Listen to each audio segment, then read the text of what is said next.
aulas online, que tudo online trouxe, tu consegue fazer mais de uma coisa ao mesmo tempo, né? Exatamente. Perfeito, então a gravação começou, pessoal. Eu vou iniciar então a minha apresentação. Se algum colega depois em algum grupo reclamar no início da gravação, às vezes eles retiram pessoas, ele precisa tentar acessar novamente, tá? Porque levou um tempinho, então eu imagino que isso tenha acontecido, tá?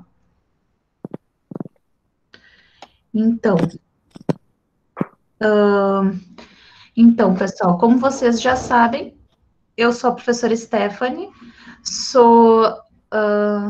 Desculpa o barulho. Sou formada em Administração e Ciências Contábeis, fui colega da Eliane no curso de Contábeis lá na URGS, não é? Então, ela está aqui para falar com vocês um pouquinho sobre a aplicação da contabilidade nos cálculos trabalhistas judiciais. Não sei se algum aluno, enfim, alguém aqui ainda não me conhece, mas eu vou deixar o meu e-mail, ou vocês podem responder os meus e-mails se vocês quiserem algum material relativo às aulas que nós tivemos, né? A gente está encerrando, a gente está no final desse ciclo de palestras desse semestre, a gente teve, então, palestras das áreas de gestão de pessoas, gestão estratégica e também da área de contabilidade, né? E marketing. E todas essas áreas a gente tentou trazer profissionais de várias, enfim, para fazer falas diferentes a respeito do seu trabalho, enfim, de questões que pudessem ser úteis para vocês. Então, a Eliane também vai tentar fazer isso hoje à noite aqui, tá bem? Ok. Eu acho que é isso, então. Se alguém não tem o meu e-mail ou não tem o meu contato e pedir, vocês podem enviar. Se vocês quiserem algum material ou contato de algum outro palestrante, lembrando que vocês podem adicionar eles, como eu falei lá, expliquei na aula de gestão de pessoas, vocês façam isso através do LinkedIn, né? Vão lá, entrem em contato, adicionem os palestrantes, conversem.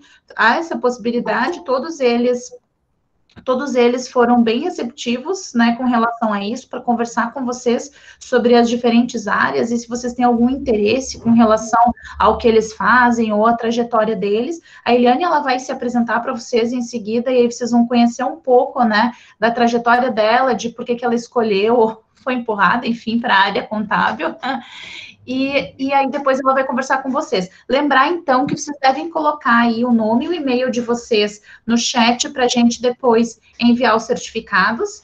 Eu verifico a presença através do próprio relatório de horário de entrada e saída. Vocês sabem disso, né? Os meus alunos têm de fazer resenha, os que fazem as disciplinas que eu peço, então prestem atenção para fazer isso depois. Quem quiser falar com a Eliane, pode levantar a mão simplesmente, e aí eu vou chamar, você abre o microfone e tira dúvidas com ela. Ou você pode escrever no chat, tá bem? Você pode tirar dúvidas com relação ao que ela está falando, ou alguma coisa que você não entendeu antes disso, tá bem? Fiquem à vontade, ok? Então tá, pessoal, muito obrigada, uma boa noite, muito obrigada pela participação de vocês, mais uma vez, mais uma noite. Sejam todos bem-vindos, e eu vou passar de pronto a palavra a Eliane para se apresentar para vocês e iniciar então a fala dela, tá bem? Bom dia, ou aliás, boa noite, né, pessoal? Que bom estar aqui com vocês. Obrigada por estarem participando, sejam os alunos da professora Stephanie ou os convidados, né? Fico muito feliz, espero que contribuir para o conhecimento de todos. Como a professora Stephanie falou, nós fomos colegas de faculdade. Meu nome é Eliane, eu sou formada em Ciências Contábeis pela URGS e atualmente eu trabalho na Procuradoria-Geral do Estado, como analista contadora. E eu trabalho na especializada na Procuradoria Trabalhista, e as procuradorias lá, elas são divididas por especializadas, e eu trabalho especificamente com cálculos CLTistas, então é bastante específico o meu trabalho. Como eu falei para a professora, e ela já falou para vocês, Eu gostaria que isso aqui fosse mais um bate-papo, vocês podem me interromper à vontade, perguntar, porque eu acho que é assim que a gente aprende, e eu, como aluna, eu sou bem chatinha, assim, eu gosto de perguntar. Eu sou aluna que não consegue levar, apesar de eu ser tímida, eu sou uma pessoa tímida, mas eu a minha curiosidade, ela vence a minha timidez, porque eu não consigo ficar com aquilo na cabeça, e eu não sou autodidata, eu gosto de ouvir o professor me explicando, o professor, na minha vida, ele tem um papel bastante forte, então fiquem à vontade para perguntar, eu acho que vai ser bem mais produtivo a gente trabalhando desse jeito. A professora Stephanie falou que vai me fazer as perguntas, porque eu participei de uma aula de vocês para entender um pouco como é que funcionava esse negócio online, que por um momento pegou um percentual bastante grande dos brasileiros em função da pandemia, desprevenido, né? Então eu não sabia, eu acabei participando daquela aula que foi hackeada. Eu falei para que foi o mesmo cara lá que hackeou o TJ, que destruiu com o TJ, né? Estava também interessado na aula de vocês para ver como vocês são importantes. Mas, enfim, podem interromper à vontade, sem problema nenhum mesmo. Então, antes de eu trabalhar na procuradoria, comecei minha carreira fazendo 1000 coisas, mas os trabalhos mais significativos eu trabalhei como gerente administrativos em algumas empresas. Trabalhei a parte bem administrativa mesmo, e na Fiergs eu trabalhei com auditoria interna e depois com controle interno. O fato de eu ter trabalhado na parte administrativa, quando eu fui chamada no concurso que eu fiz da PGE, foi o que me levou a trabalhar na Procuradoria Trabalhista, porque eles pediram para nós escrever as nossas especialidades, no que a gente já tinha trabalhado, e aí eu coloquei lá que eu tinha trabalhado com recursos humanos, mas eu trabalhei com recursos humanos na admissão de pessoal, na coisa mais administrativa, e aí eles me chamaram para trabalhar, eu falei, gente, o fato de eu trabalhar com recursos humanos não quer dizer que eu conheça cálculo trabalhista, o que eu sei é que o ponto do noturno tem 52 minutos e meio, mas fora isso eu fiquei apavorada, porque é uma especializada bastante específica, completamente específica, um trabalho bem complicado de fazer, mas a gente vai ver. Não é bem complicado de fazer, ele é bem específico, então tu tem que, praticamente, cada sentença, o juiz determina como que tu vai prosseguir, como que tu vai fazer aqueles cálculos, então ela não é enfadonha, porque a cada momento tu tem que saber que é uma forma diferente de agir. Mas a gente vai ver isso mais para frente. Eu vou mostrar um pouquinho da PGE para vocês.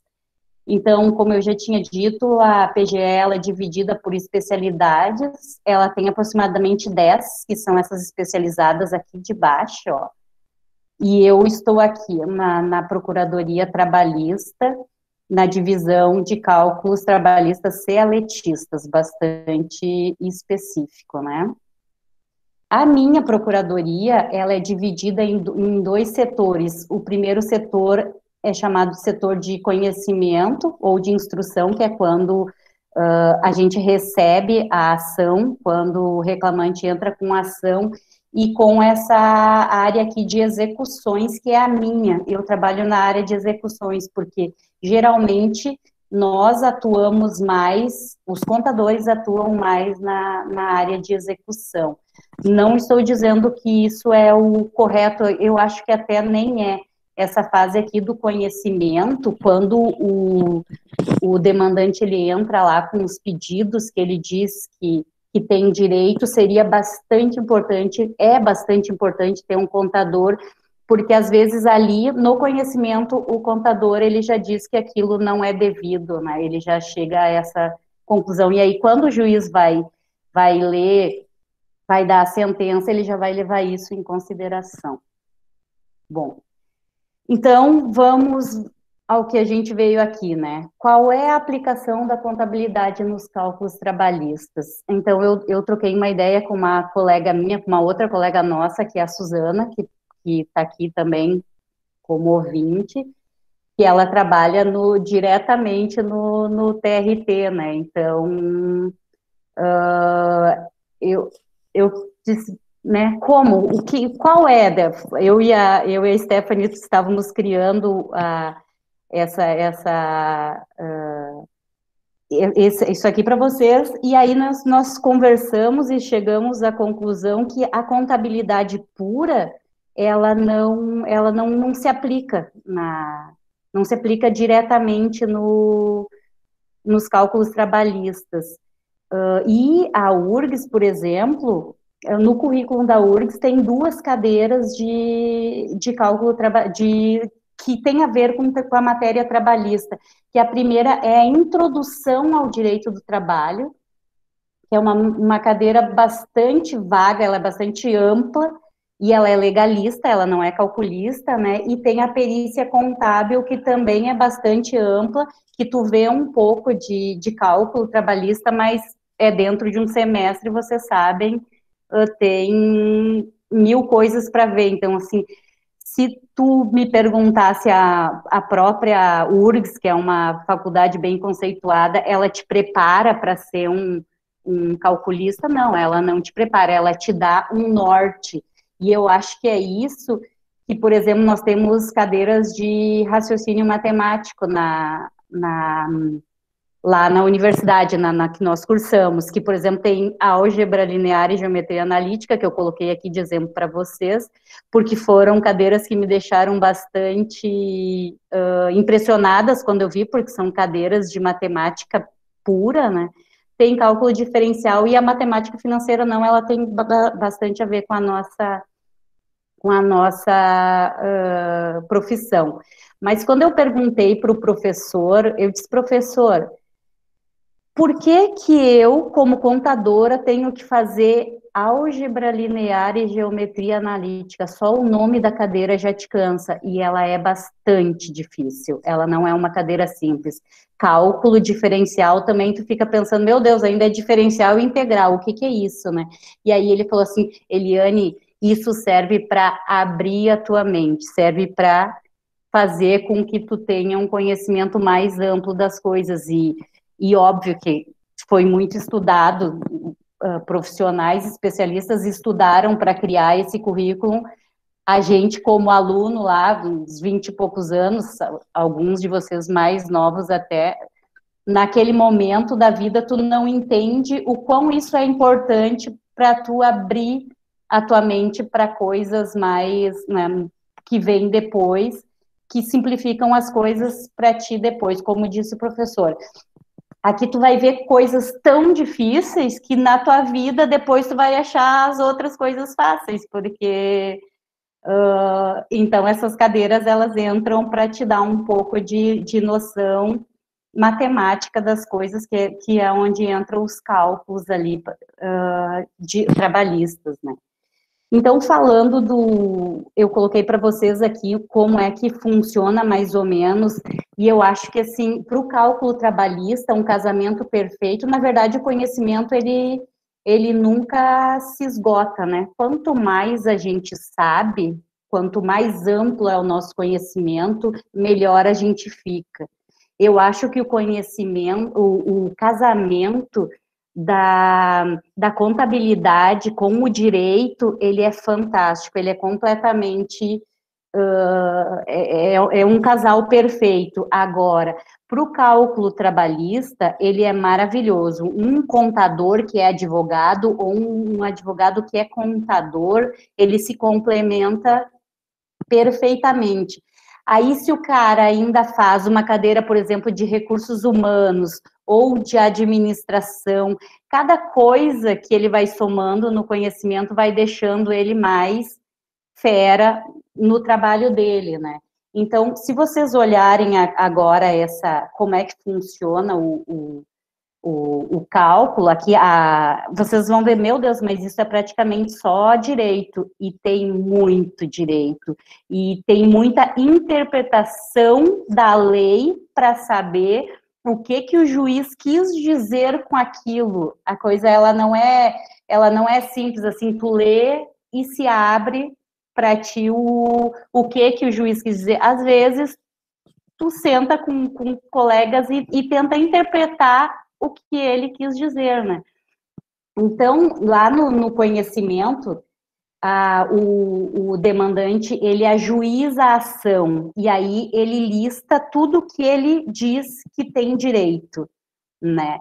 Aí depois, o reclamado, ele contesta, ele diz que talvez não seja devido a tudo aquilo, ou não seja devido nada. Se apresentam as provas, às vezes se houve testemunha, se tiver, se faz perícia, seja perícia, geralmente daí perícia médica ou de engenharia, se o cara quer provar que ele tem direito à insalubridade, periculosidade, né, pode-se pedir perícias, o juiz faz uma reunião com as partes e depois daquilo ele dá a sentença. Depois que ele dá a sentença dele, esses embargos de declaração aqui, por exemplo, em todas as fases, em muitas fases pode ter embargos, porque se tu achou que a sentença ela não foi bastante clara, tu pede para que o juiz esclareça, ou às vezes tu pediu alguma coisa e o juiz não deu, tu vai dizer, meritíssimo, foi pedido alguma coisa, hora extra acima da 8ª, não foi deferido nada, não foi falado sobre o assunto. É para tu esclarecer alguma obscuridade que tu encontrou no processo. Então, vocês veem aqui que a gente está falando basicamente de direito, né? De contabilidade, nada, de cálculo, muito pouco. Aí, tu pode também interpor um recurso ordinário, que o que acontece isso aqui? Na sentença, foi um juiz que deferiu a sentença. Aqui no recurso ordinário já vai ser um colegiado que vai analisar aquilo que as partes não concordaram, ambas as partes ou uma das partes. Também cabe os embargos se ficou alguma coisa obscura, e depois tu também pode subir de instância. Aqui sempre vai subindo de instância, né? Vai para recurso de revista. Dentro dos recursos de revista tem outras instâncias, tem pequenas instâncias ali, tu pode fazer agravo de petição, tu pode fazer agravo de instrumento. Eles têm, o direito brasileiro, ele tem uma gama imensa para tu conseguir o que tu quer, né? E aí, então, chega uma parte, esse recurso extraordinário aqui do ST, quando vai para o STF, são só matérias constitucionais. Por exemplo, se eu perdi aqui no acórdão, no recurso ordinário, alguma coisa, por exemplo, se eu pedir hora extra acima da 8ª, e esse colegiado aqui do recurso do TRT me negou, eu não posso passar isso para uma instância superior, por exemplo, para o STF decidir, porque o STF só decide matérias constitucionais. Eu posso, por exemplo, chegar ao STF dizendo que eu não sou subsidiário numa ação, ou que eu não concordo com a atualização monetária que foi deferido, mas eu não posso levar coisas que não são constitucionais para lá, né? Quando chega aqui, vamos dizer que chegou aqui e o juiz, no recurso extraordinário, e foi deferido um acórdão, uma decisão, aí tem um tempo e tem o trânsito em julgado daquela ação. Nesse trânsito em julgado é que termina a fase da instrução, é o momento que vai se saber o que foi definido, que aquele reclamante que interpôs aquela ação lá no começo, ele vai ter, de fato, direito. E é ali que trabalha, que começa o grande trabalho do contador. Porque o que acontece? Nessa fase da liquidação e execução, é onde são apresentados os cálculos. Tu tem que pegar o processo, ler todas as decisões, interpretar as decisões conforme a lei, seja ela CLT, ou súmulas, ou OJs, depende o que foi deferido em cada decisão. E aí, o cálculo é apresentado. O cálculo pode ser apresentado pelo reclamante, pela reclamada, ou pelo perito nomeado pelo juiz. O que acontece? Eu já coloquei aqui para vocês em ordem de preferência. O reclamante, ele tem a preferência número 1 de apresentar os cálculos. Se ele não apresentar, a reclamada pode apresentar. Se nenhum dos dois quiserem apresentar, o juiz nomeia um perito da confiança dele. Nesse caso aqui, da nomeação do perito pelo juízo, a pessoa tem que ser contador. O reclamante, se o advogado souber fazer o cálculo do que ele quer, ele pode apresentar, o juiz não vai questionar a apresentação do cálculo. A reclamada, nós, por exemplo, na PGE, são os contadores que apresentam, mas não existe obrigatoriedade para isso, para apresentação de cálculo. Para a PGE existe porque é um caso específico, mas, por exemplo, a empresa Cacimbinhas do Norte, se ela quer dizer, pelo que está escrito nas decisões, aqui está o cálculo, o juiz aceitaria esse cálculo, mas o perito nomeado do juízo, ele é, por lei, por prerrogativa, um contador. Desculpa, tem já umas perguntas, vou te fazer. Vamos lá. Bora te interrompa um pouco, porque eu vou começar pela pergunta do Ednir. Ele perguntou assim, por que demora muito tempo para sair a sentença no final do processo? Entre processo, demorou 4 anos para sair, ele está complementando. E a outra pergunta é, como é que tu te sente, de certa forma, acho que pessoal, sendo responsável indiretamente por esses cálculos? Eles são legais, né? E tu vê o processo todo ou apenas faz os cálculos? Ok, então tu está respondendo de certa forma, mas fique à vontade, responde, Eliane. A primeira pergunta, então, para o Ednir, se levou 4 anos, Ednir, foi um processo bastante rápido, porque a nossa justiça, e é uma coisa que eu estava falando no início, informalmente, para as pessoas, acho que algumas pessoas já estavam aqui, mas conversando com a Stephanie, nós temos uma demanda judicial imensa no Brasil, e a Suzana deve estar escutando também, ela trabalha lá no TRT, e o que aconteceu com a pandemia? As pessoas não estavam ajuizando a ação. Então, o juiz, ele começou a trabalhar nas ações que ele já tinha. Nessa fase aqui que eu estou mostrando para vocês agora, a partir da sentença e execução.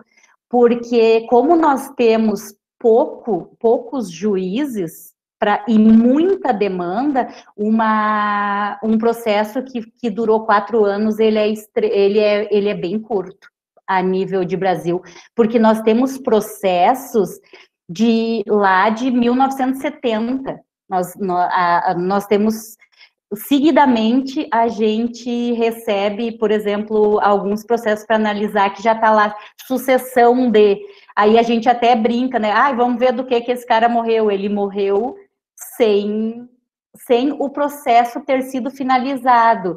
Isso não quer dizer que o filho dele não vai, o sucessor, que não se sabe quem é, né, mas vamos dizer que é um filho, ou uma esposa, ou não sei o quê, ou um marido, talvez essa pessoa também morra sem receber, porque vai para uma fila de precatórios, isso no caso do Estado, né, vai para uma fila gigante para ser pago por ordem de finalização de processo, por exemplo, ou se tu tem mais de 60 anos, que é uma exceção, que entra numa outra fila.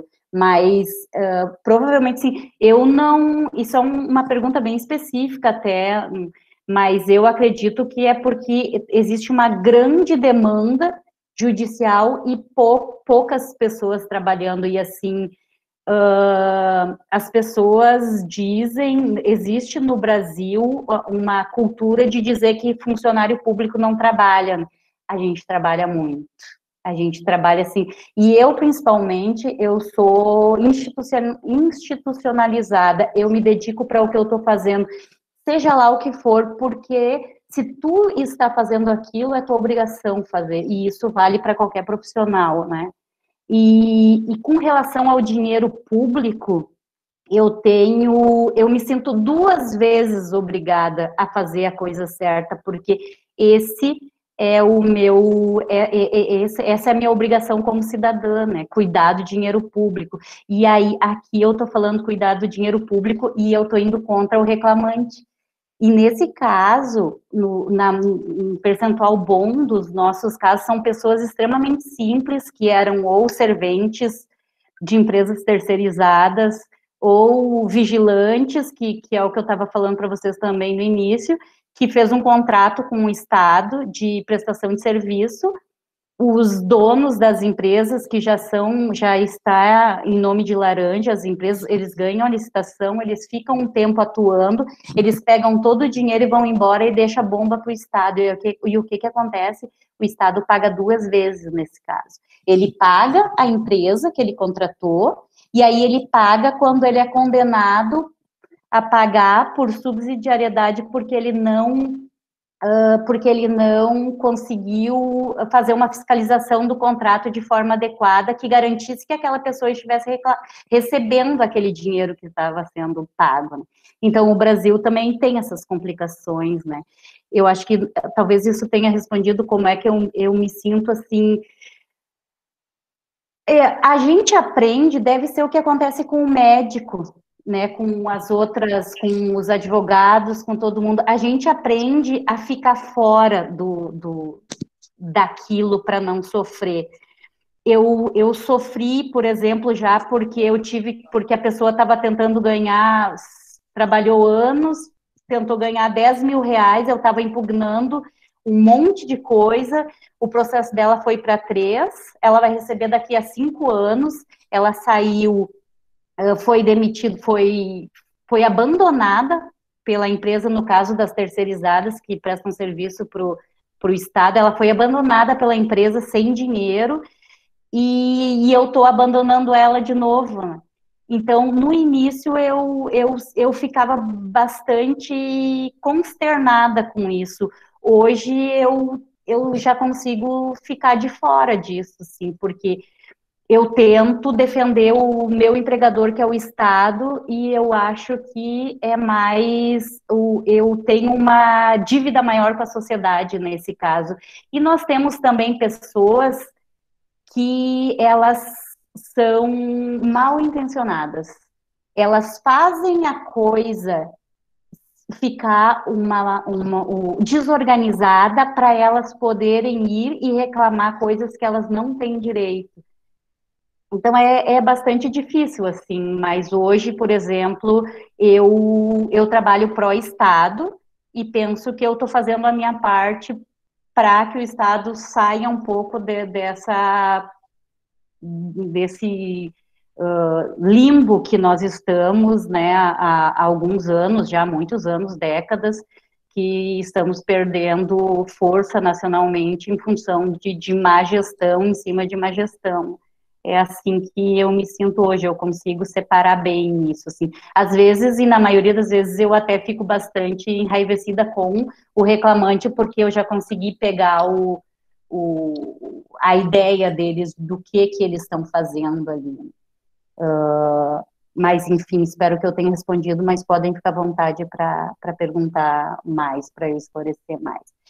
Mas, então, voltando aqui no cálculo, né?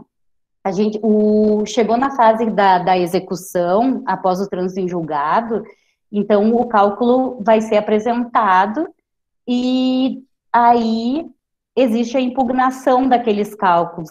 Se foi o perito do juízo que apresentou, ambas as partes vão impugnar ou não, né? Pode ser que concorde também. Até assim, já tem histórias fantásticas, todas as profissões têm histórias fantásticas, né? Eu já vivi várias, mas uma das mais interessantes que eu vivi nesse contexto foi contada pela Suzana, que não é nenhuma história minha, é uma história emprestada. Que o que acontece? Aqui não teve perito do juízo envolvido, o reclamante apresentou um cálculo lá dizendo assim, ó, cara, eu acho que eu tenho direito a 80 mil reais, vamos dizer assim, eu não me lembro os valores, mas ficou esdrúxulo o negócio. Eu acho que eu tenho direito a 80 mil reais, tá aqui o meu cálculo, é isso que eu preciso. Aí a reclamada, ela foi lá e apresentou um cálculo dizendo assim, não, cara, não, tu não é 80 mil que a gente te deve, é 250. Gente, eu vou dizer para vocês que isso não é 250 mil. Eu vou dizer que isso não é uma coisa comum de uma reclamada dizer que ela deve mais do que a pessoa, do que o reclamante pediu, né? E aí, nesse caso, o juiz disse assim, olha, como vocês não conseguem se entender no que é devido, então eu vou nomear um perito, né? E aí eu não me lembro em que valor o perito chegou, mas geralmente a gente trabalha, o reclamante trabalha para ganhar mais e a reclamada trabalha para pagar menos. Nesse caso, assim, a reclamada disse que devia 3 vezes mais do que o reclamante tinha pedido, uma coisa assim bem comum, que eu só vi nessa história emprestada da Suzana, não aconteceu comigo ainda. Mas, enfim, aí as partes impugnam, assim, impugnam N e N e N e N vezes. E isso é um problema da morosidade do processo demorar tanto tempo, né? Então, aí chega um momento que ou eles concordam ou o juiz homologa o cálculo. O juiz vai dizer assim, olha, chega de xexexê, vamos dizer assim, né? Chega de discussão, o cálculo da página tal é o cálculo homologado, é o cálculo que eu acho que tem que ser, que é o que vai ser pago, vamos dizer assim. E aí, nesse caso, até se a Suzana quiser contribuir, eu não sei até que ponto ele conversa com os assessores, contadores deles, porque os juízes também têm, né, os assessores deles, então, mas chega um momento que o juiz homologa aquele cálculo, aí começa uma nova fase, que é a fase da execução, que aí se emite uma certidão de cálculos. Essa certidão de cálculos, ela vai dizer assim, ó, a empresa Cassimbinha do Norte, ela deve 50 mil. E aí, ou a empresa concorda e diz que não tem nada a opor aquilo, e aí vai entrar na fase de pagamento, ou ela emite embargos de execução, que ela vai dizer assim, olha, eu não concordo com esse ponto, e o valor que eu acho que é devido é esse.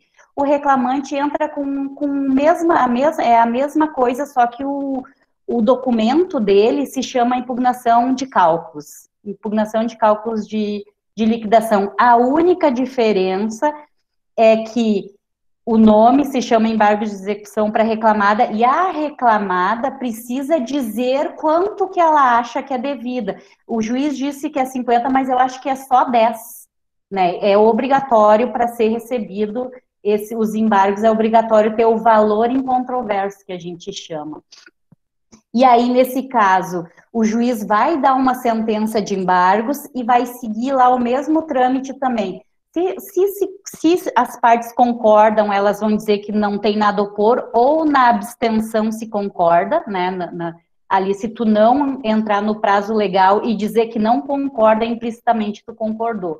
E aí segue também, tu vai para agravo de petição, vai para recurso de revista, que são nos tribunais superiores, até chegar ao trânsito em julgado de novo, daí da fase de execução já.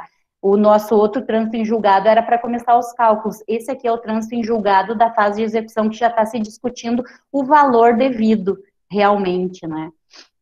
Aí, depois desse trânsito em julgado tem a adequação do cálculo, se foi necessário, né? Por exemplo, se mandou modificar, ou tu mantém ele como ele era, porque tudo que foi solicitado depois da emissão da certidão de cálculos não foi aceito. Então, aí existe a homologação aqui, né, e se tiver que ter sido adequado, pode se fazer a análise de novo desse cálculo, mas a análise é só dentro do que estava sendo discutido aqui, tu não tem direito de abrir uma nova, agora eu quero isso, não, aí o juiz vai dizer que o teu pedido precluiu, tu já deveria ter pedido isso anteriormente, né? A menos que o perito ou quem apresentou o cálculo use um critério diferente do que já estava sendo usado. Então... Eliane, tem mais uma pergunta para te fazer antes, tá? Você acha que se todo empregador fosse correto e ouvisse o contador, teria menos processos? Acho que é opinião pessoal, né? Eu acho isso, e tem uma outra coisa que eu acho também, pessoal, que eu queria falar para vocês até lá no começo, brincando assim, em forma de piada, e eu quero que vocês levem para a vida de vocês, aí eu não sei a média de idade do pessoal, não sei se já trabalham, se não trabalham, mas sempre é válido. Eu trabalhei muito tempo como gerente, né, e depois trabalhei em auditoria também, que complementou, porque eu também já sabia onde buscar os problemas, e agora, nessa área, então, ela é imprescindível que você, o que eu ia brincar é o seguinte, você pode aceitar um fio de bigode da pessoa, desde que ela esteja colada em cima da assinatura, ou hoje, né, do depósito na conta da pessoa, porque o que acontece, e que era o que eu ia falar para vocês aqui já também logo, o empregador, existe muito empregador que faz coisas erradas no Brasil, né? E isso é um problema, e eu acho que a pessoa, ela tem todo o direito de reclamar o que ela tem direito, mas existem muitas pessoas também, e eu não sei dizer qual é a proporção disso, que elas cobram coisas que elas já receberam, porque elas não assinaram, né? Porque então existem eu acho que se as pessoas, se elas forem honestas, uma quantidade significativa de processos a Justiça do Trabalho iria agradecer, porque tem o empregador desonesto e tem o empregado desonesto. Então, para ambas as partes vale, tanto como empregado como empregador, aceite o fio de bigode, mas garanta que o cara ou assinou embaixo, especificamente, ou ele colocou o dedão dele, hoje é muito mais difícil, né, graças a Deus, que o Brasil está ficando mais escolarizado, mas enfim, e outra, não adianta o Joãozinho assinar aquilo se tu vai perder o documento também, porque é o que eu queria falar para vocês aqui. Existe na justiça no Brasil também, antes era bem pior, e o meu trabalho, por exemplo, eu fui escolhida, a vida inteira, poucas coisas eu escolhi a nível profissional, eu geralmente fui escolhida, inclusive para trabalhar na área trabalhista, eu fui escolhida, eu queria trabalhar numa outra área, mas como eu coloquei lá as minhas experiências, eles foram lá e me cataram, e eu fiquei apavorada, porque eu tinha outras procuradorias tão mais cool, tão mais legal, né? Nós somos o patinho feio da PGE, porque o trabalho, ele é desgastante, ele não é bonito, porque ele tira dinheiro do Estado, ao invés de dar, por exemplo, se eu fosse trabalhando numa procuradoria fiscal, os caras vão lá e fazem negociações milionárias com as empresas para elas entregarem dinheiro para o Estado. Nós estamos tirando dinheiro do Estado. Por mais que a gente trabalhe, a gente vai sempre tirar dinheiro do Estado, isso não é legal. E a outra coisa também é que o juiz, agora não mais, mas o juiz, geralmente, ele já tinha uma ideia de proteger o empregado, porque é a parte mais fraca, né? Então, às vezes, tu via que aquilo não era de direito, mas o juiz deu, e foi a sentença e tal. Desde 2017 isso mudou um pouco, assim, a cabeça dos juízes está mudando um pouco, mas antes tu tentava provar que aquilo não era devido e o juiz simplesmente te ignorava. Então é um trabalho bem duro, assim, em relação, né, a essa área trabalhista, ela não é simples, ela é bem dura de trabalhar. Mas Desculpa, Eliane, tem mais perguntas? Nunca peça desculpa, Stephanie. Então, ó, a Tainara daí perguntou a flexibilização das leis trabalhistas ou a reforma. Desculpa, impactou de que forma no teu trabalho? E depois tem duas perguntas da Camila. Há algum período para cada fase do processo, ou seja, prazos para ser seguido, ou cada fase do processo existe uma fila para ser seguida? Eu vou responder a da Camila, né, que é mais fácil primeiro. Tá. Cada fase do processo tem uma fila que é a demanda que o judiciário tem. A demanda nunca é nossa. A demanda, ela é do judiciário. Nós temos prazos para cumprir, tem os prazos do processo civil, né? E, por exemplo, nós recebemos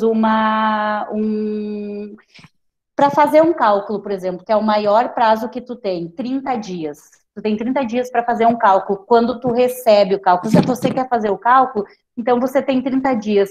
O Estado tem a prerrogativa de ter esse prazo dobrado. Todos os prazos são em dobro por força de lei. Só que daí eu apresento o cálculo lá 30 dias. Se eu não apresentar, o juiz vai nomear um perito. E o perito sou eu que vou pagar. É a parte sucumbente que paga o perito, né? Então, tu vai pagar o que deve para esse empregado e tu vai pagar também o perito que fez o cálculo das verbas devidas. Então, eu vou lá e vou cumprir aqueles 30 dias. Mas isso aqui pode sentar lá na pilha que o juiz tem e ficar o tempo que ele precisar que fique. Não existe assim um regramento para isso. A demanda é totalmente do judiciário. Assim, nós temos prazos, eles são curtos. Então, assim, no caso nunca fica com o reclamado ou com o reclamante. O processo não é ele que faz com que os prazos sejam estendidos. O prazo deles é curto. O prazo do reclamante é curtíssimo, né? O prazo do Estado é curto e em dobro. O prazo da Justiça, ele é conforme eles conseguirem fazer o trabalho deles. Mas aí esse é específico da Justiça, assim, eu não conheço muito o métier deles lá interno, né? Mas eu estava conversando montando aqui a apresentação para vocês, e até já comentei com a Stephanie, foi o interessante que eu achei, eu recebi um trabalho essa semana, que a universidade a qual vocês, né, fazem parte, estudam, e a Stephanie professora, ela era uma das reclamadas desse processo aqui. E, junto com ela, a FEPAM e o Dyer. Né? Esse processo aqui, ele é nós lá na PGE, na PETRAB, a sigla do meu setor se chama PETRAB. A gente tem 3 clientes, assim, bem fortes, vamos dizer assim. Um é a FASE, outro é a FPE, a FASE é a Fundação de Atendimento, é a antiga FEBEM. A FEBEM, quando ela foi extinta, ela deu lugar para 2 novas fundações, que é uma que trata de menor infrator, que é a FASE, e a outra, a FPE, que trata de menores com necessidades. Esses são, eu não sei dizer para vocês, assim, percentualmente, mas a nossa grande demanda vem deles, porque eles são empregados seletistas, eles não são estatutários, então, eles entram com ações na justiça e nós defendemos o Estado em relação a eles. Nós não defendemos eles, nós defendemos o Estado, nós defendemos a FASE e a FPE. E a outra o nosso outro grande nicho mercado. Eu até não trouxe essas porque são coisas bem específicas e que para vocês não ia ter tanta importância, né, quanto esse que eu trouxe para vocês, que são as empresas terceirizadas. O que acontece? O Estado faz uma licitação, contrata uma empresa para prestar serviço, a empresa não paga o empregado, o Estado não consegue fiscalizar isso de uma forma que a justiça ache que foi adequada, e nós nos tornamos devedores subsidiários desse valor que vai ser deferido nos autos do processo, né? E aqui eu peguei um processo para mostrar para vocês que é de um rapaz. Eu tirei o nome dele, né, por proteção, porque vai ficar aí mas ele era vigilante dessa Oriental aqui, seguradora, que é uma de segurança, que é uma empresa a qual já os donos desapareceram, porque eles sempre desaparecem. Aqui, no Brasil, eles conseguem desaparecer e deixar uma nuvem de poeira atrás deles, ninguém encontra eles. Não sei como é que funciona isso. Mas o Estado paga de novo, né? Então, ele era vigilante e ele está reclamando uma fortuna. Ele está reclamando uma fortuna que não foi pago. E aí que ele colocou todas os órgãos ou entidades aqui do Estado no qual ele trabalhou. Ele prestou serviço, ele era só empregado dessa aqui. Ele sempre prestou serviço para um órgão do Estado. Nesse caso aqui, o primeiro reclamado é a Oriental, que é a empresa que contratou ele, e todos os outros foram condenados como devedores subsidiários. Esse subsidiário aqui, ele tem que pagar quase toda a demanda do devedor principal, né, do primeiro reclamado, com algumas exceções. Se nós fôssemos mais raramente fôssemos condenados como devedor solidário, isso é muito raro mesmo, aí tu responde igual ao primeiro reclamado. Isso, claro, eu estou falando para vocês bem sucintamente, né, pessoal, mas é isso, a diferença de subsidiário e solidário. Solidário, tu é solidário ao primeiro reclamado, tu paga exatamente igual a ele. Quando tu é subsidiário, tu tem algumas exceções. Por exemplo, uma exceção que a gente consegue, às vezes, como subsidiário, o normal é se pagar juros de 1% ao mês, mas o Estado, ele paga juro, todos os entes públicos, eles pagam juro de 0,5%, e agora a gente está lutando e está conseguindo pagar juros de poupança, que é menor ainda, né? Como subsidiário, a gente consegue mudar isso na condenação. Aí, então, aqui, ó, o cara pediu uma gama de coisas, ele pediu o alfabeto inteiro de coisas que ele achava que tinha direito. E esse pedido aqui dele aconteceu no primeiro semestre de 2017. Ele disse, ó, eu acho que eu tenho direito ao FGTS, eu tenho direito às multas do 477 e 467, eu tenho direito a tudo isso. Hoje não se aceita mais esse tipo de pedido aqui, porque com a reforma trabalhista, e isso responde à pergunta aquela ali, ó, a flexibilização das leis trabalhistas impactou de que forma? Impactou de forma positiva no nosso trabalho, no trabalho dos reclamados, porque o que acontece? O Joãozinho, ele não pode ir lá e fazer esse pedido aqui, ó, eu acho que eu tenho direito eu quero as guias, tudo bem, eu quero a multa do 477, a multa do 467, eu quero diferença de horas extras, eu quero não sei o quê.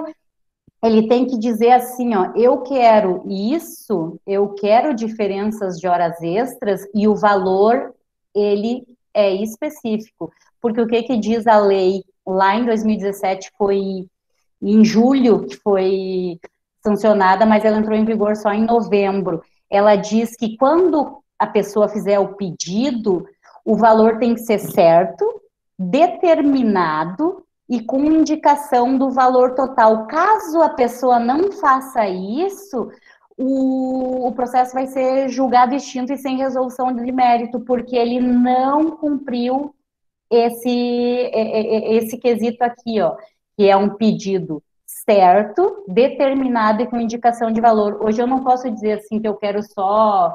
Claro, juros dá para dizer porque tu não sabe qual é o juro que vai ser, né? Até sabe, mas eles não precisam. Mas tu tem que dizer que tu quer a diferença, que tu quer as multas do 477, do 467 e quanto que é esse valor. O valor tem que ser específico. Claro que, obviamente, esse valor vai ser discutido, mas tu tem que chegar o mais próximo possível do valor. Tu também não pode dizer que a multa é 100 mil reais, porque com o teu salário não daria uma multa dessa, tu tem que chegar a um valor que seja plausível para ser aceito, né? Então, após a reforma trabalhista, a pessoa tem que colocar aqui, ó, condenação da reclamada ao pagamento da multa do 467, e o valor é 2.700. Do 477, o valor é 1.900. Após a reforma aqui, eu colei um outro processo para vocês verem a diferença. Aqui o cara fez bem genérico, inclusive colocou os 2 artigos no pedido, nesse pedido F, né? A multa do artigo 477 é quando ele não paga a rescisão no prazo correto, o empregado ele tem direito a receber mais um salário básico.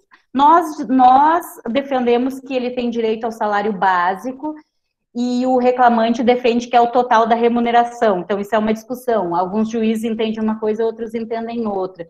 E o 467 também é o não pagamento, tem a ver com a rescisão, no não recebimento da rescisão no prazo. O reclamante tem direito a 50% das verbas rescisórias. Então, tu vai contar lá férias proporcionais, saldo de salário, 13º proporcional, deu 10 mil reais, então ele tem direito a 5 mil reais, né, de multa do 467. Eliane, o Enio levantou a mão, eu vou pedir para ele se ele quer. Vamos lá, Enio. Boa noite, professora Eliane. Posso me chamar assim? Pode, é uma honra até. Então, tá bom. A senhora mencionou em instantes que as terceirizadas são contratadas pelo Estado via licitação, certo? Sim. Uhum. E aí a minha pergunta é o seguinte, dentro da montagem da licitação, não é possível fazer algum parágrafo que já tenha, que prevê já essa condição para que ele não precise entrar na justiça caso a empresa não transfira os valores para ele, para que o Estado não venha ser o subsidiário, devedor subsidiário? A lei não... Isso seria perfeito, né, Enio, né? Isso seria, assim, vamos dizer, sensacional. Mas no Brasil, o Brasil é um país cheio de leis que não funcionam, né? Porque existe a lei, existe uma lei, todo um regramento fantástico, enorme, de como tu tem que fiscalizar para garantir que que o empregado esteja recebendo daquela empresa, e isso não é só para o Estado, viu? Por exemplo, vamos dizer lá, eu trabalhando na Fiergs, nós contratávamos também o pessoal da limpeza, eles eram contratados. Então, eles não eram empregados da Fiergs. Então, tinha uma pessoa lá que era o fiscal do contrato, que ele ia lá e verificava se aquela empresa estava pagando ou não os seus funcionários. E ele só liberava o valor no mês se isso tivesse acontecido. O que acontece? Se vocês forem procurar na internet, e a internet é a coisa mais maravilhosa que existe no mundo, porque o conhecimento ele se disseminou, pena que se usa muitas vezes de forma errada, mas ok, isso é uma coisa que é outra discussão, né? Mas se vocês colocarem lá empresas, prestadores de serviço do Estado, que deram golpe no Estado, vocês vão ver assim uma lista de empresas, tem mais de 15. Porque o que que acontece? Eles são uma organização criminosa. Se tu pergunta a minha opinião pessoal, e a minha opinião, ela é pessoal, né? Mas, na minha opinião, eu acho que existem formas de que tu garanta que a peça mais fraca, que é aquela senhorinha que está indo todos os dias lá limpar o banheiro para ti, ela não seja lesada. E aí, também respondendo a outra pergunta, eu não acho correto ela ser lesada e não ter o direito de entrar na justiça para garantir o que é dela de direito, porque o Estado não fez o trabalho dele direito, que era fiscalizar essas empresas de forma adequada, porque existe sim maneiras de se fiscalizar de forma adequada para que o empregado receba o que é dele e o Estado só pague se ele estiver recebendo. Mas aí também é uma discussão assim mais né, tópica e a gente poderia fazer um seminário sobre isso, porque bastante, tem áreas ainda também do Estado, e quando eu falo Estado, eu estou falando do Estado, a estrutura como um todo, não o Estado do Rio Grande do Sul, só lá o Executivo, o Eduardo Leite e tal, né, é o Estado como um todo. É bastante complicado, eu acho que o Brasil é bastante complicado nessa, quiçá a gente vê aí todos os dias esse monte de corrupção dos nossos governantes, que às vezes eu acho que as pessoas, elas já criam, que é o que eu falei para vocês no início, as pessoas já criam o caos para garantir que elas possam dar aquele jeitinho brasileiro, que eu acho que o jeitinho brasileiro não é uma qualidade nossa, é um defeito, e tirar uma rebinha daquilo ali, né? Aqui eu vou conseguir tirar mais um pouquinho, ou bastante, às vezes. Se vocês procurarem aí, por exemplo, do estado do Rio Grande do Sul, CleanSul, Protelimp, Job, isso é um grupo criminoso que já está provado que eles lesam o Estado dessa forma, só que eles continuam lesando. Como? Aí eu não sei, mas sempre entra o mesmo grupo com laranjas e eles usam o mesmo modus operandi e continuam aí. E, infelizmente, né, porque nós éramos para ser a maior potência do mundo, mas enfim, não somos. Por isso que eu lhe perguntei, professora, porque só na minha empresa, nos últimos anos, na autarquia da qual eu trabalho, para o Estado, tem 3 empresas na situação que a senhora coloca. Aonde é que tu trabalha? Eu trabalho no IRGA, Instituto Rio Grandense. O IRGA, eu já peguei vários do IRGA, exatamente. Nos últimos 8 anos, tem 3 empresas que só mudam o nome, os camaradas ou desaparecem ou continuam os mesmos, com um nome nada diferente. E o trabalhador que vem fazer a limpeza para nós aqui, quando vai olhar o seu saldo lá, não tem FGTS depositado, não tem nada, e aí ele entra contra a autarquia IRGA, que recorre ao Estado para não pagar. E aí é a gente que trabalha. A única coisa boa disso, Enio, é que eu ganhei emprego em função disso, né? Porque fora isso é uma coisa terrível, porque é uma sangria. Se vocês forem olhar as contas públicas, o que sai da sangria por isso, e porque que não se resolve isso, eu não sei. Não... É por isso que a senhora coloca bem, se houvesse os fiscais atuando, né, verificando se a empresa estava cumprindo com o contrato ou com a licitação contada, eu acho que evitaria problemas para a frente, talvez com menos custo para o Estado, com né? Certeza. É mais fácil investir no antes do que do depois. Exatamente. Então muito obrigado, professora. O que acontece aí, Enio, é que o que acontece nessa história bastante triste aí? Para o cara fazer uma licitação, ele deveria ter um caixa para começar, porque o que acontece? Eu contratei lá 20 pessoas para trabalhar lá na limpeza, vamos dizer, na limpeza do IRGA, no banheiro, na cortar grama, fazer aquilo lá. Aquilo ali, no final do mês, vai me custar R$100 mil. eu teria que ter, no mínimo, aqueles 100 mil reais para o meu capital de giro para pagar aquelas pessoas. Só que eu não tenho aquele dinheiro. Eu pego um dinheiro do João, da Maria, do José junto, boto numa conta, participo da licitação, digo que eu tenho condições de pagar aquela pessoa e vou dizer assim, ó, isso se eu fosse bem intencionada ainda. Vamos dizer que eu sou bem intencionada, que não é esse grupo criminoso aí que está atuando no Estado. Eu participo da licitação, mostro que eu tenho capital de giro, que eu tenho caixa para pagar meus empregados antes do Estado fazer a licitação, antes do Estado fazer a fiscalização para verificar se eu tô mesmo pagando os meus empregados de forma correta. Isso é salário, é INSS, é FGTS, são todos os direitos que ele tem, né? Vale transporte, vale alimentação, não importa.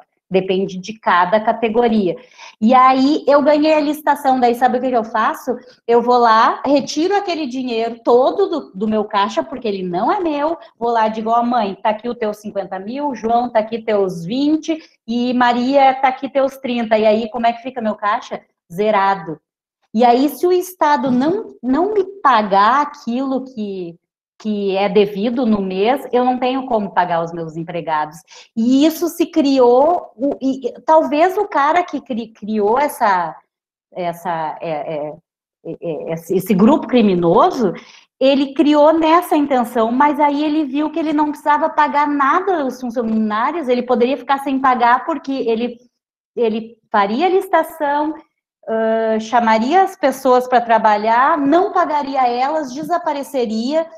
Essas pessoas entrariam contra eles, mas essas pessoas, os donos, não têm nenhum bem no seu nome, então o Estado ia pagar. Aí ela vai lá, pega um laranja, faz tudo de novo e virou uma bola de neve.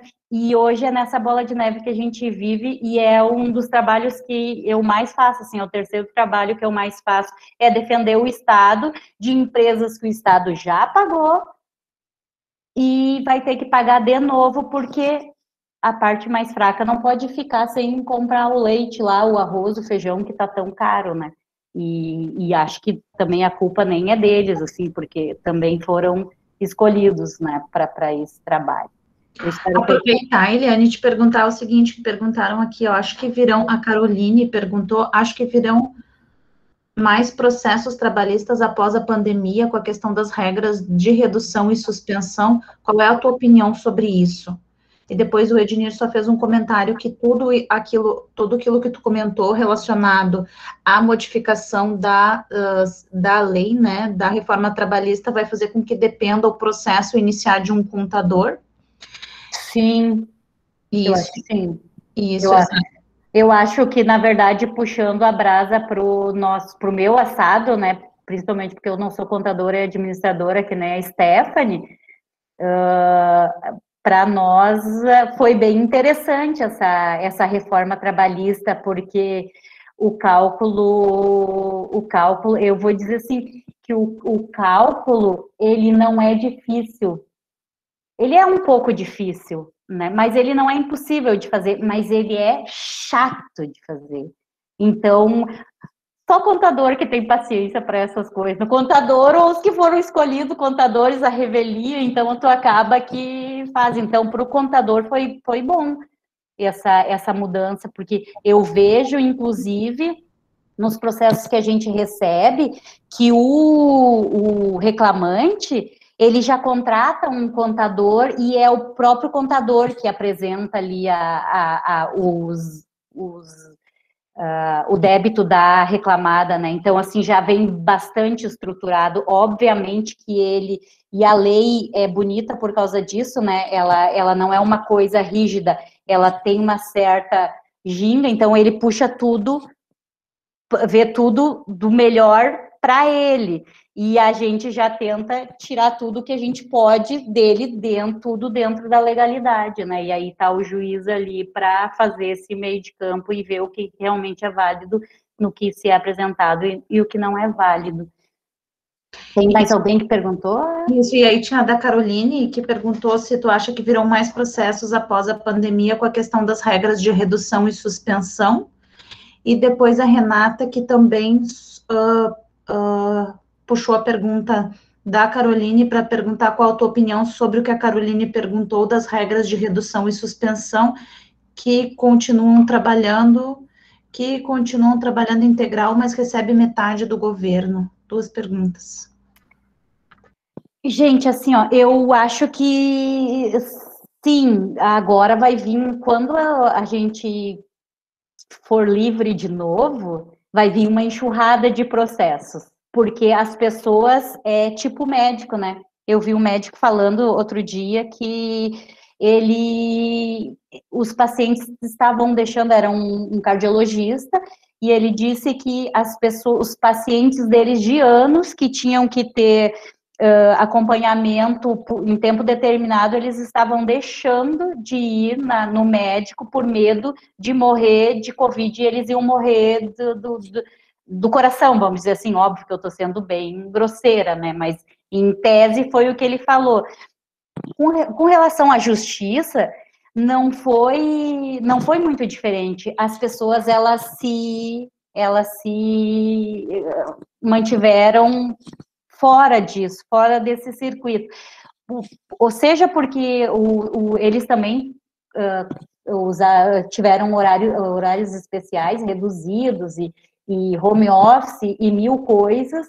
Eu acho que agora, quando abrir, vai ter uma enxurrada de processos, só que assim, vai ter uma enxurrada de processos, e isso é bom para mim, Eliane, né, como profissional, porque hoje nós estamos trabalhando assim, sem parar, porque, como eu disse antes para vocês, eu acho que já estava na parte que a gente estava falando em aula, o juiz, como ele não estava fazendo audiência, ele estava fechado em casa, trabalhando que nem louco, só despachando, que afeta diretamente no meu trabalho. Tanto que em 2000 saiu o nosso a análise lá do nosso trabalho de 2020, a nossa carga aumentou 39% em 2020.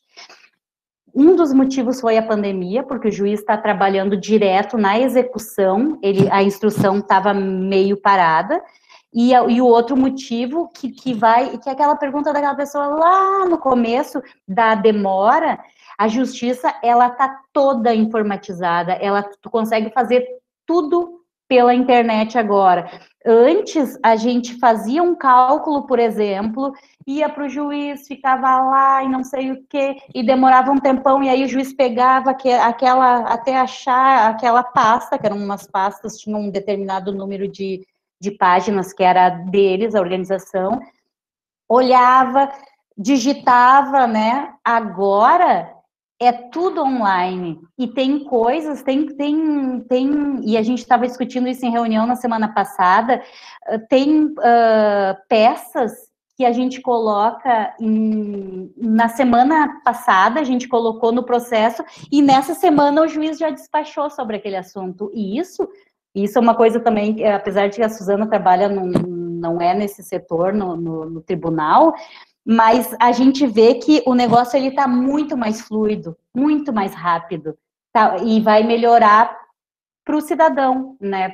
Melhora para todo mundo, na verdade. Mas sim, eu acho que assim que abrir o país de novo, depois que as pessoas estiverem mais seguras, vai ter uma enxurrada de processos. E esse negócio esse negócio aí desse afrouxamento das regras está muito no limbo. Isso vai ser uma caixa de Pandora, a gente nunca sabe o que vai acontecer.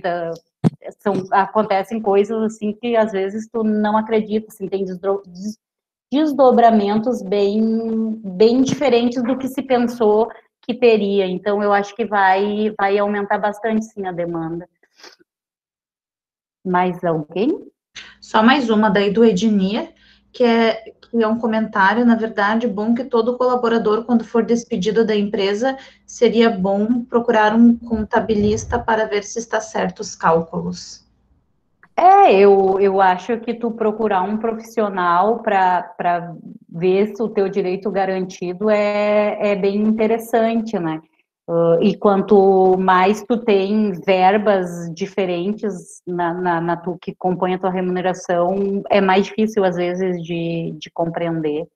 Mas existem uns sitezinhos aí na internet também que tu consegue, assim, ter uma base do que tu teria direito, né? Dá para procurar dessa forma também para não gastar.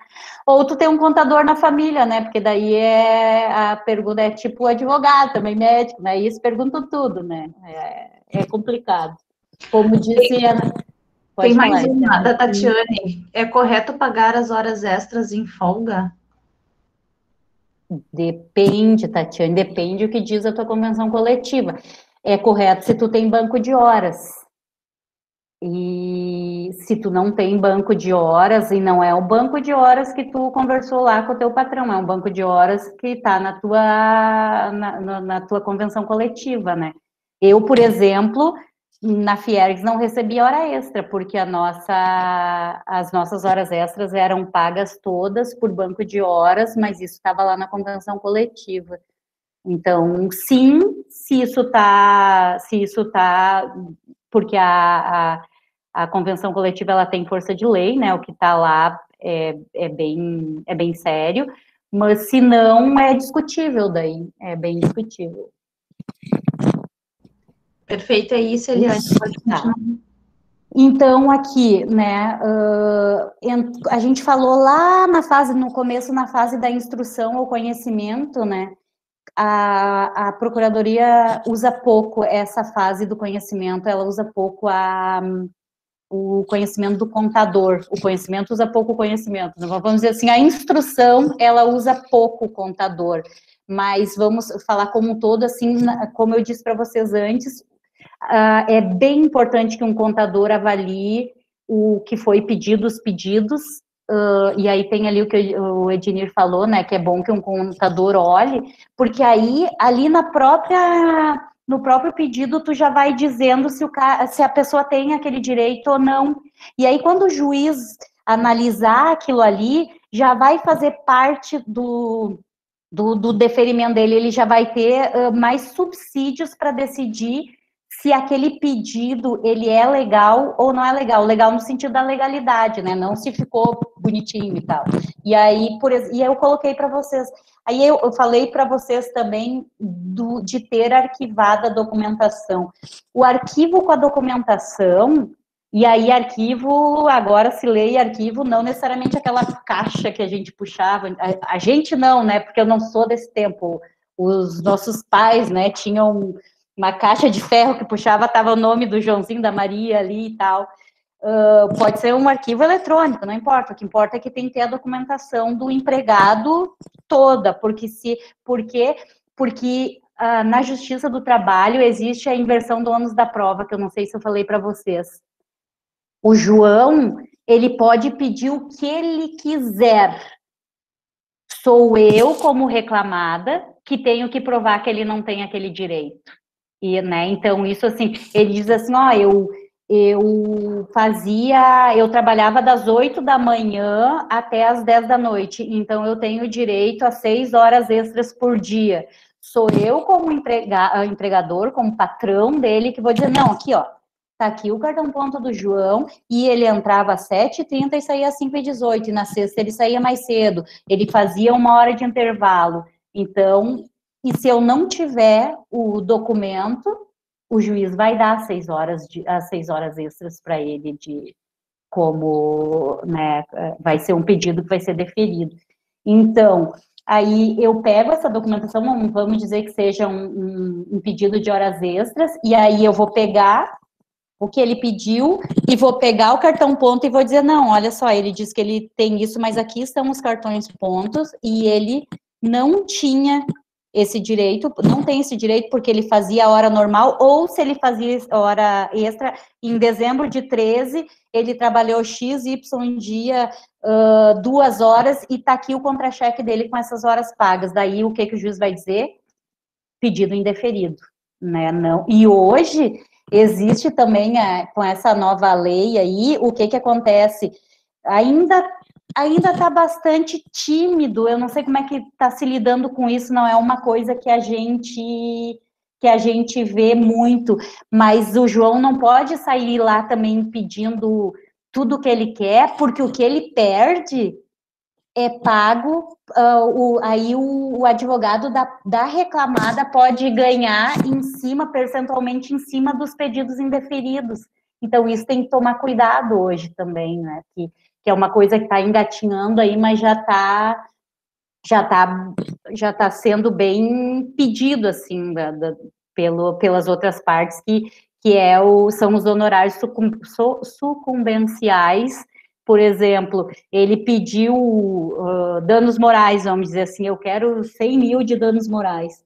Aí tu vai provar que ele não tem aquele direito a 100 mil. Aí o juiz vai dizer que tu tem que pagar para o advogado que defendeu aquilo ali, para todos os envolvidos, né, que o reclamante tem que pagar um percentual para o advogado da parte reclamada, né? Então, vamos dar... E tem um outro aqui que eu coloquei para vocês, por exemplo, ó, que ele pediu o pagamento dos salários, aqui ele está pedindo o pagamento da rescisão de contrato dele, é o B, pagamento do salário, saldo, aviso. Vocês veem que nessa aqui, que essa pessoa pediu, que colocou as 3 reclamadas lá na justiça, ele disse assim, pagamento dos salários e ou saldo. Tipo, ele nem sabia, ele devia ter uma coisa padrão e jogou lá. Se ele tiver direito a pagamento de salário ou de saldo, vai entrar aqui. Aí, nesse caso, tu teria que ter o termo de rescisão de contrato dele, de trabalho dele, daí tu vai anexar, tá aqui, ó, ele recebeu. Hoje, ele não pode mais fazer esse pedido aqui, pagamento do saldo, do salário ou não sei, não. Tu tem que dizer assim, eu preciso do pagamento de dezembro de 2013, o saldo de 12 dias de janeiro de 2014, daí o aviso prévio indenizado, aí tu vai dizer, e isso dá 7.512, vamos dizer assim, né? Aí, aqui, ó, eu coloquei essa multa aqui porque ela é bem interessante, assim, para vocês também, que, por exemplo, essa multa prevista no artigo 477 e 467, que eu já comentei com vocês antes o que se tratava, uma remuneração, um salário básico mais 50% da rescisão, um até outro, se a empresa ela está em processo de recuperação judicial, essa multa não é devida, e isso por causa de uma súmula do Tribunal Superior do Trabalho. Porque o que eles devem, né? Qual foi a decisão? A pessoa ela já está ali tentando juntar um dinheirinho para pagar tudo que ela deve. Então, as coisas que são consideradas acessórias, que não é uma multa, não é o saldo do salário, não é o FGTS, não é o aviso prévio, é uma multa por não ter pagado, então a multa fica fora para garantir que as outras pessoas que tenham direitos diretos recebam também, né? Então, isso tu já poderia dizer, ó, a empresa está em processo de falência e essas multas não são devidas. Isso é bem comum eles pedirem e não levarem. E ali também, eu coloquei 3, né, tem a indenização para vale alimentação, aí se tu tiver o documento que tu pagou, né, ou depósito em conta, seja lá qual for o documento, tu vai dar e diz, não, tá aqui, ó, tá pago.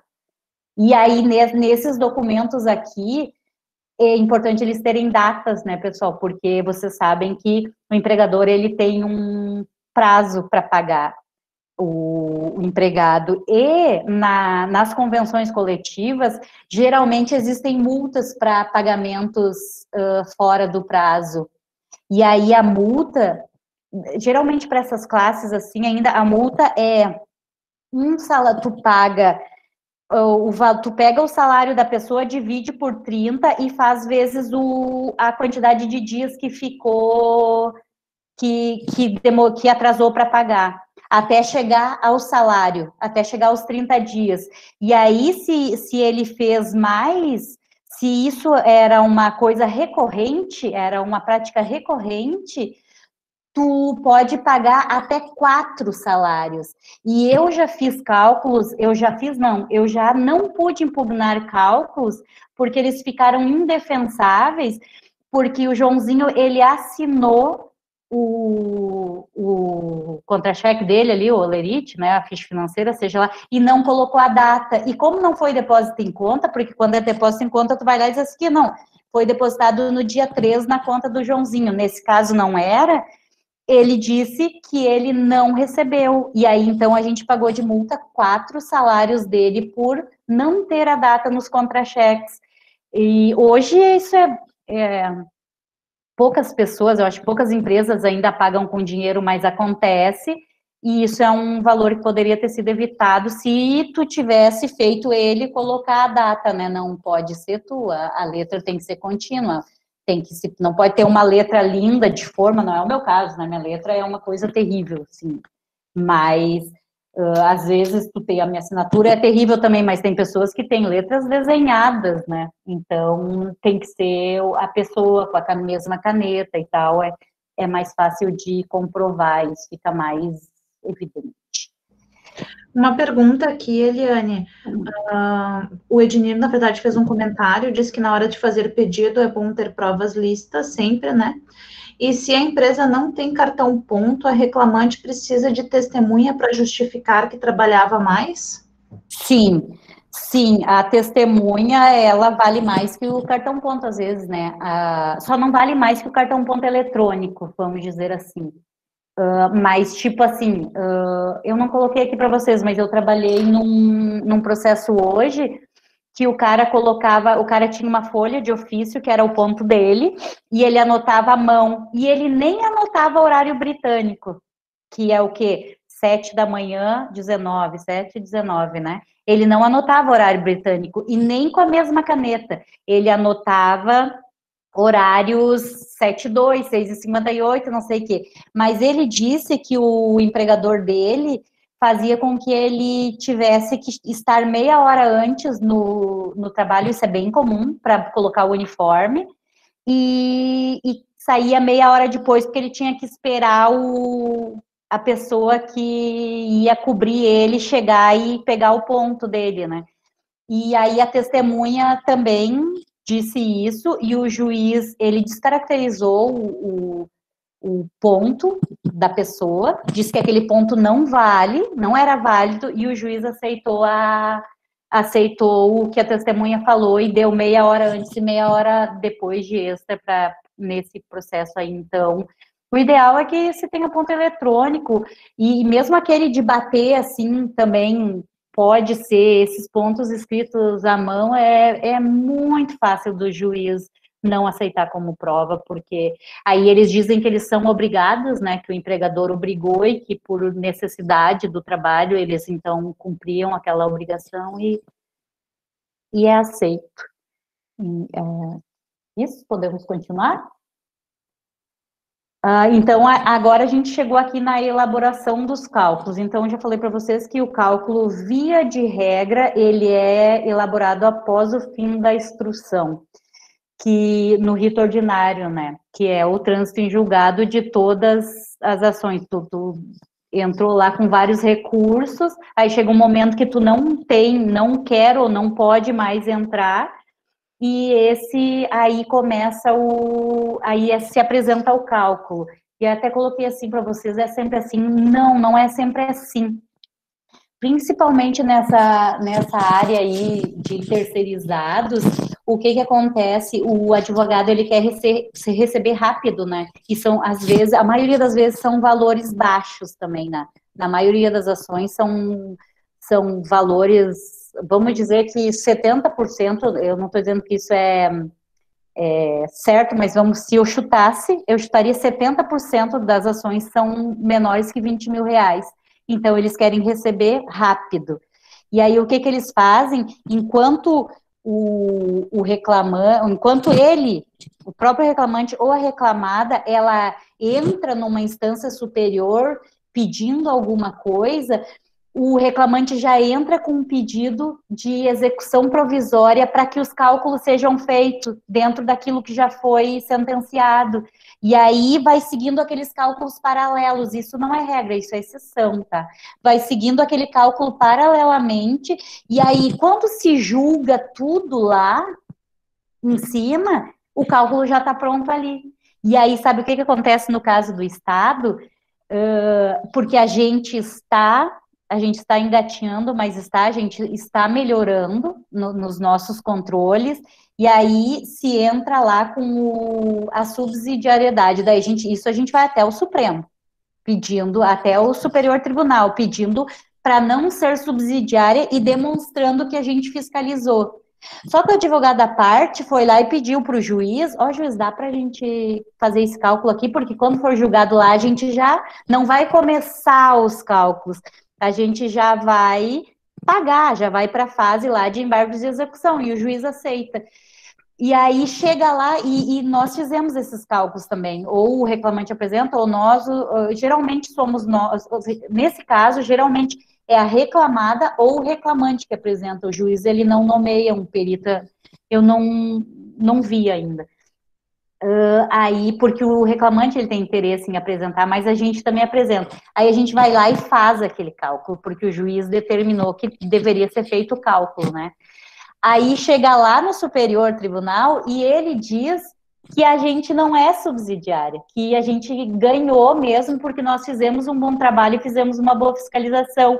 Aí todo aquele trabalho que a gente teve, paralelamente, ele é perdido. É por uma boa causa, porque tu não vai pagar nada, mas é todo um trabalho que foi feito porque o reclamante pediu para abrir uma execução provisória que não vai ser usado para nada, né?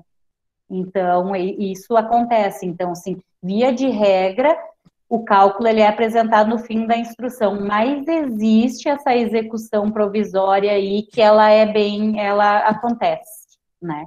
E aqui eu coloquei para vocês de novo, assim, né, quem pode apresentar, que eu já tinha falado lá no começo, o reclamante, a reclamada e o perito do juiz são os que apresentam o cálculo.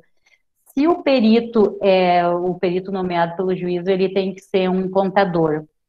Ele é um perito contador, né? Vamos, e aqui o que eu trouxe para vocês um cálculo daí, então, né?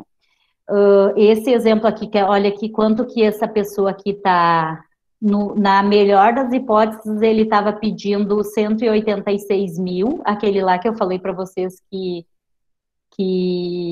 pediu o alfabeto inteiro, e na pior das hipóteses, é 251 mil, achei que era 255, ele está pedindo 251.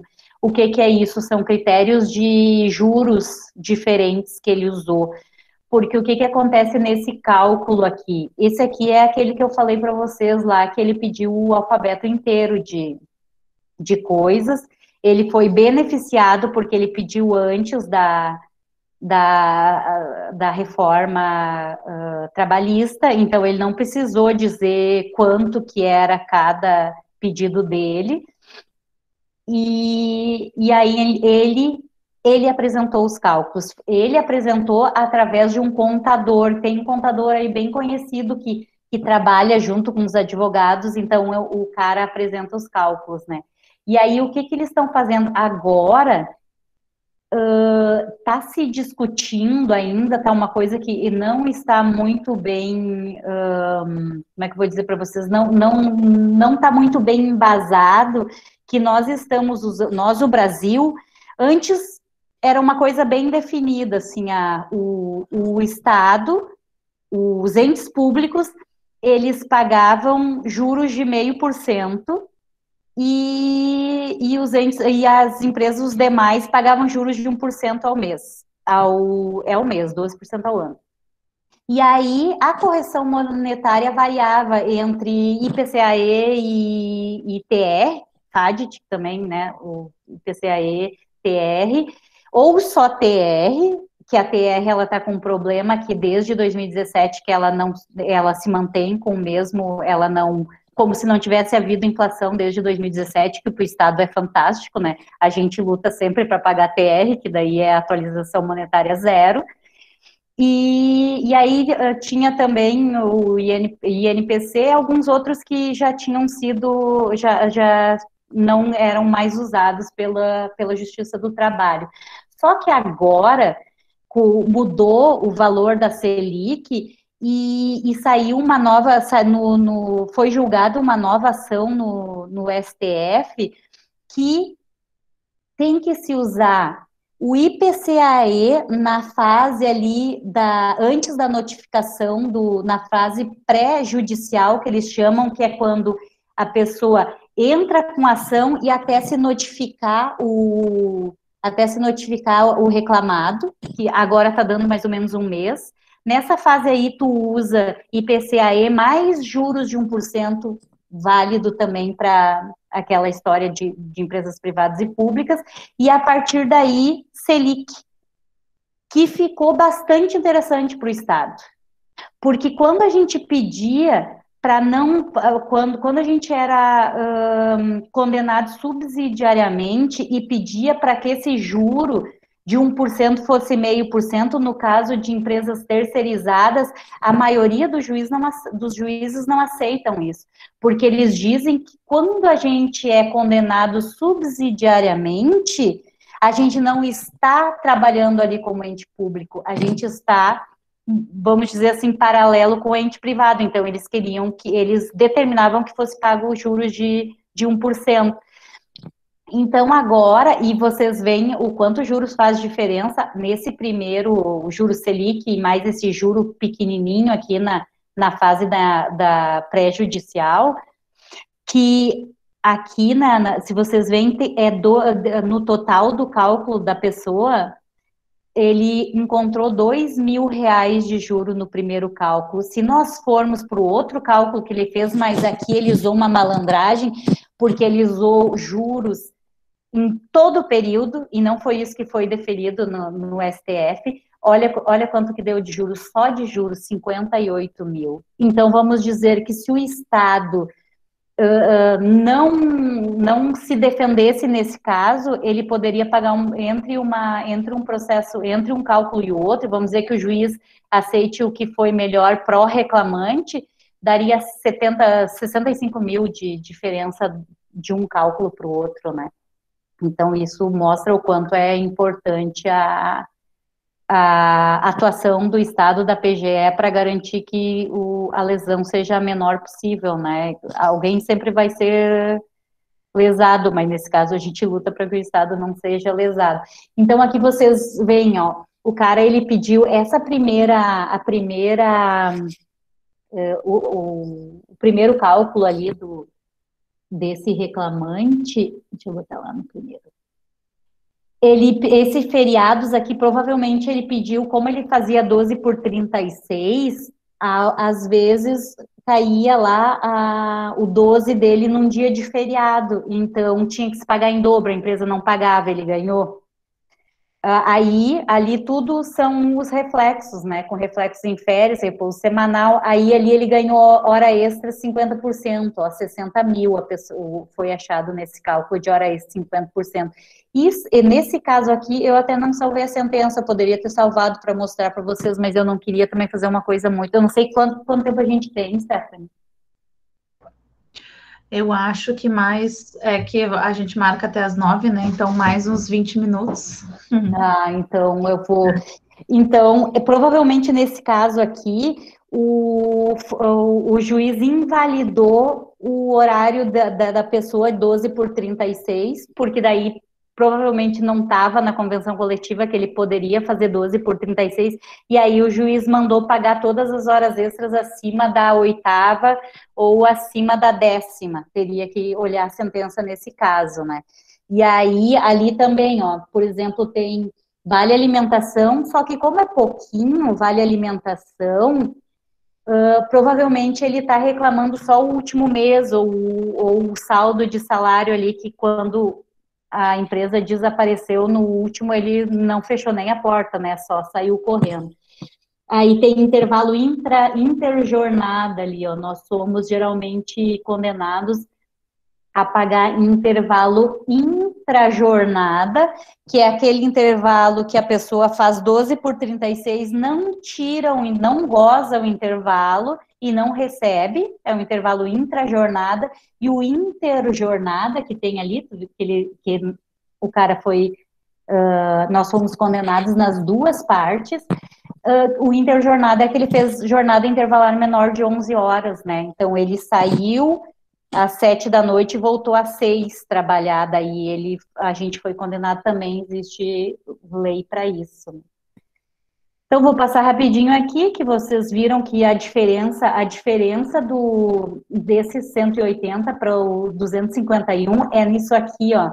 Na primeira, ele usou juros só entre o ajuizamento da ação e a citação do réu. E aqui, ele usou juro em todo o período, desde o ajuizamento. E isso gerou 56 mil a mais de juro, e ainda usou juros de 1%, né?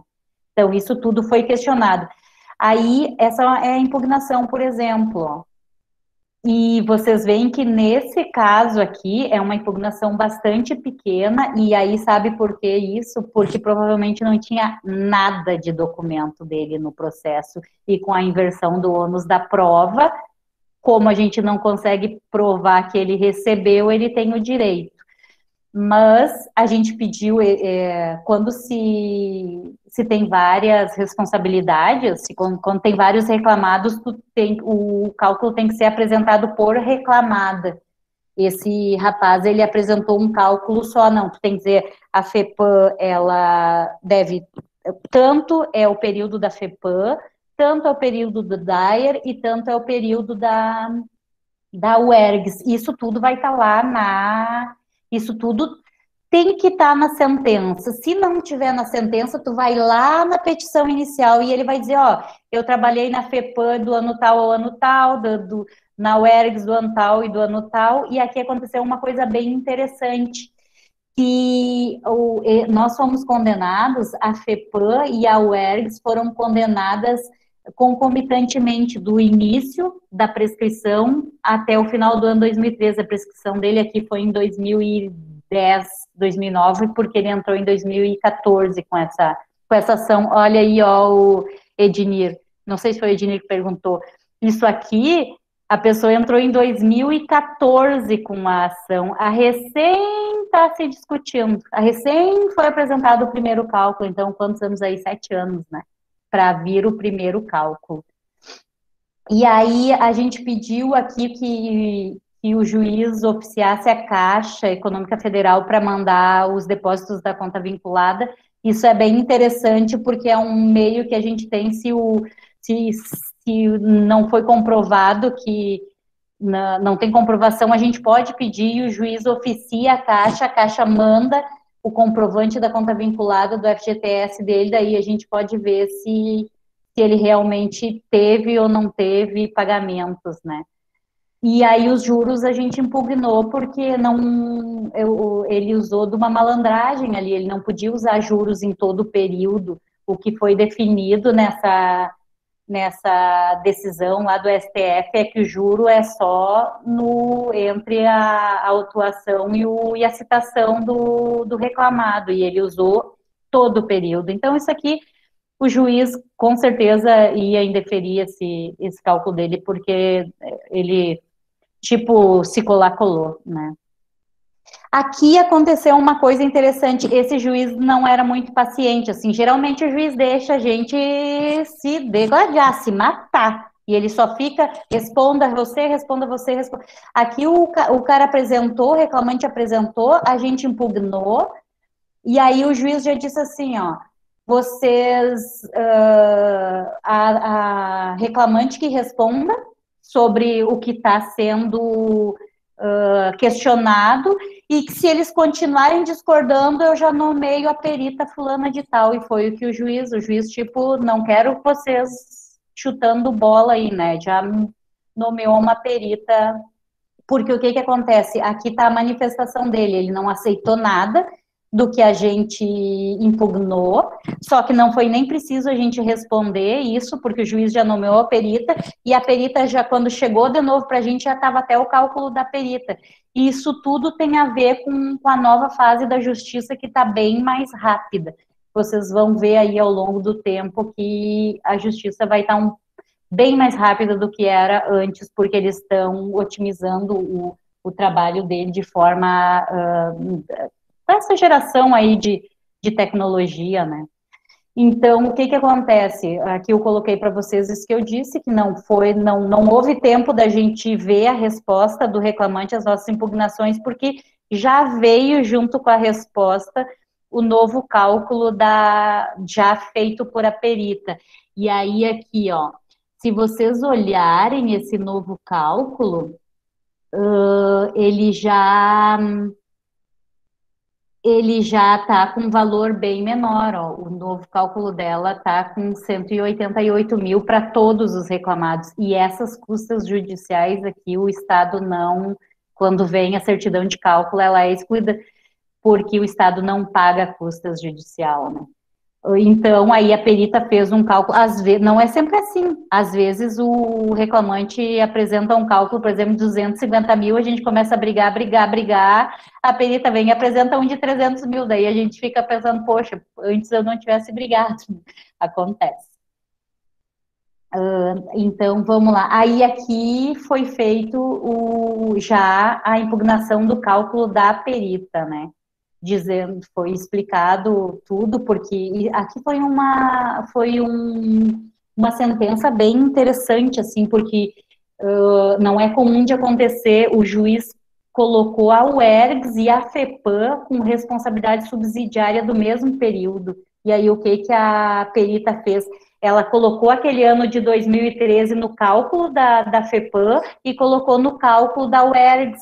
Então, se as duas pagarem, vai estar sendo paga em duplicidade. Quem pagar primeiro, a segunda que vai pagar, vai ter que ir lá e tirar aquele valor. Por exemplo, se a FEPAM pagar primeiro, pagar tudo, a UERGS não deve nada, porque já está dentro desse cálculo da FEPAM o valor da UERGS também. E se a UERGS pagar a parte dela, quando a FEPAM pagar, ela vai ter que ir lá e descontar o valor que a UERGS pagou e pagar só o residual. Claro, isso aqui é a gente que faz também, viu? A gente vai até a gente só não participa do pagamento, mas até a autorização do pagamento, dizendo se aquele pagamento é devido ou não, passa por as nossas mãos. Só que o que acontece nesse caso aqui? Talvez isso aqui volte daqui a 6 anos, ou 10, não sei. Então, quanto mais informação tu coloca no processo, mais difícil vai ser de haver um erro e um pagamento em duplicidade, ou, né, N coisas que podem acontecer. E o valor é grande, ó, é 86 mil. E aí, então, foi pedido de novo, né, que se oficiasse a Caixa, e os juros, a perita, ela corrigiu, porque isso é o mínimo que se espera de um perito, né, que se aplique a lei de forma, às vezes não acontece, às vezes por erro, às vezes por falta de conhecimento, mas geralmente nisso é simples. Então, o que acontece aqui? A gente trabalha também nos embargos, né, que após a homologação, daí o que acontece? Vamos dizer que o juiz homologou esse cálculo aqui. Ele disse, ok, o cálculo está homologado, vai vir uma certidão de cálculos que a gente chama aberta, dizendo que se deve 180 mil. Aí, se nós concordamos, a gente vai lá e dá um nada opor, que é o sonho de todo o perito, né, olhar aquilo lá e dizer assim, não temos nada a opor à certidão de cálculos. A gente brinca que a sexta-feira é a sexta-feira do nada, tem que ser a sexta-feira do nada opor, não ter problemas, né. Nem sempre é assim. Então, o juiz homologa o cálculo, a Secretaria da Vara emite a certidão de cálculos, aí a reclamada interpõe embargo, se ela não concorda, diz qual é o valor que ela acha devido, que se chama valor incontroverso, e o reclamante também pode interpor a impugnação de cálculos de liquidação, que é a mesma coisa, ele só não precisa colocar valor incontroverso, né? Daí, nesse caso aqui, o juiz, ele dá uma sentença de embargos, dizendo se concorda ou não com a tua manifestação. Se a gente concorda com aquilo, tanto a parte reclamada quanto o reclamante, vai dar um nada opor, ou em não se manifestando, é considerado que tu concordou. Caso contrário, tu entra numa outra instância fazendo os agravos de petição, né, que também tem que ter valor incontroverso. Aí é um colegiado que decide. E eles emitem um acórdão. Emitido esse acórdão, tem que ir lá no cálculo e corrigir no que foi determinado ou se mantém o cálculo porque foi tudo negado. E aí, nas empresas privadas, vem a conta para tu pagar, né? E se tu não pagar aquela conta em X dias, tem a penhora dos teus bens. No Estado, no ente público, também existe a parte da penhora, só que vem a RPV, que é uma sigla para requisição de pequeno valor, que até 2015, até novembro de 2015, essa RPV era 40 salários mínimos. Depois se criou uma lei que, para pagar por RPV, que tu recebe em 60 dias no máximo, tem que ser 10 salários mínimos. Hoje, 11 mil reais, né? Pode acontecer, e acontece bastante, que o reclamante, ele abre mão do valor excedente ao valor da RPV para não entrar na fila terrível dos precatórios, né? Porque se tu vai para a fila do precatório, talvez tu não veja com vida o teu dinheiro. Então, tu vai lá, escreve uma renúncia ao excedente, e aí o juiz homologa e manda o Estado pagar os 11 mil reais hoje para sentenças que ocorreram a partir de novembro de 15, 11 mil reais, anterior a isso, 44 mil reais, né, são 40 salários mínimos. Outras coisas que se faz, né, o perito contador faz nesse trabalho é análise de petições diversas dentro de alguma fase do processo que o procurador ou advogado pede a tua ajuda. A regularização do sequestro, que é no caso ali, ó, foi emitido uma RPV ou um pagamento para tu fazer e tu não faz, o juiz sequestra, manda sequestrar tua conta corrente, lá fica tudo parado até tu pagar o que é o alvará, né, que tu deve lá naquele processo. A análise de depósitos recursais, isso aqui já é muito incomum atualmente, porque o que acontece? O Estado, ele não, o reclamante, para ele passar de fase, ele tem que tem que fazer depósitos recursais para ele ir de uma instância para outra. O Estado, ele não precisa, por força de lei. Só que algumas entidades, alguns órgãos, antigamente precisavam. Então, a gente tem que ver lá se aquele órgão, lá em 1970, ele pagou algum depósito, porque se ele pagou, está lá numa conta da justiça. E se tu não pedir para restituir aquilo, aquilo fica lá e tem milhões nessa conta e perdida há muitos anos, há décadas.